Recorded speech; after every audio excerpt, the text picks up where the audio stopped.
పెట్టుబడులు లేకుండానే ముగిసిన చంద్రబాబు దావోస్ పర్యటన. ఒక్క కంపెనీతోనూ జరగని ఒప్పందం.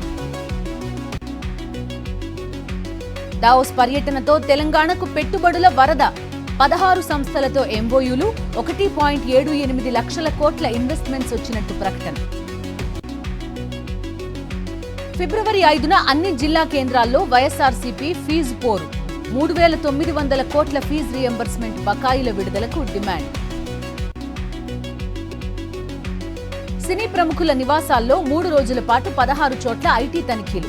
55 టీంలతో సినీ నిర్మాతలు, డైరెక్టర్ల ఇళ్లలో ఐటీ సోదాలు. సంక్రాంతికి భారీ బడ్జెట్ సినిమాల నిర్మాతలు టార్గెట్ గా సోదాలు.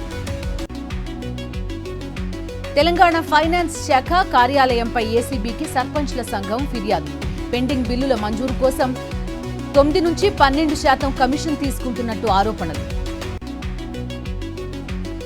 నేడు కరీంనగర్లో కేంద్ర మంత్రి ఖట్టర్ పర్యటన. పలు అభివృద్ధి కార్యక్రమాల్లో పాల్గొననున్న ఖట్టర్ హాజరు కానున్న బండి సంజయ్, పొన్నం ప్రభాకర్, పొంగులేటి. వరంగల్ జిల్లా ఏటూరు నాగారంలో పోలీసుల తనిఖీలు. గుడుంబా స్థావరాలపై స్పెషల్ డాగ్స్ తో సోదాలు.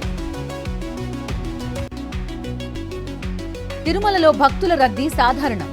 శ్రీవారి సర్వదర్శనానికి 15 గంటల సమయం. ప్రయాగ్రాజ్ కుంభమేళాలో కొనసాగుతున్న భక్తుల రద్దీ. 11 రోజుల్లో 11 కోట్ల మందికి పైగా పుణ్యస్నానాలు చేశారన్న అధికారులు. కృష్ణా జిల్లా గన్నవరం ఎయిర్పోర్ట్లో దట్టమైన పొగమంచు. గాల్లో చక్కర్లు కొట్టిన హైదరాబాద్ నుంచి వచ్చిన ఇండిగో విమానం. వాతావరణం అనుకూలించకపోవడంతో రాజమండ్రికి మళ్లీ. శ్రీకాకుళం జిల్లా ఆముదాల వలసలో భారీగా అలుముకున్న పొగమంచు. పట్టపగలే లైట్లు వేసుకుని వెళ్తున్న వాహనాలు. తెలంగాణలో పెరిగిన చలి తీవ్రత. మెదక్లో 10.8, ఆదిలాబాద్, రాజేంద్రనగర్లో 13 డిగ్రీల ఉష్ణోగ్రత నమోదు. ఢిల్లీలో దట్టంగా అలుముకున్న పొగమంచు, 10 డిగ్రీల కనిష్ట ఉష్ణోగ్రత.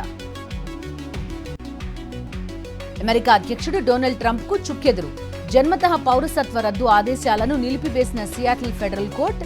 ఆదేశాల నిలిపివేతపై అప్పీల్కు వెళ్తామన్న ట్రంప్. ఫ్లాట్ గా ప్రారంభం కానున్న స్టాక్ మార్కెట్స్. సానుకూల సంకేతాలు చూపనున్న గ్లోబల్ మార్కెట్లు.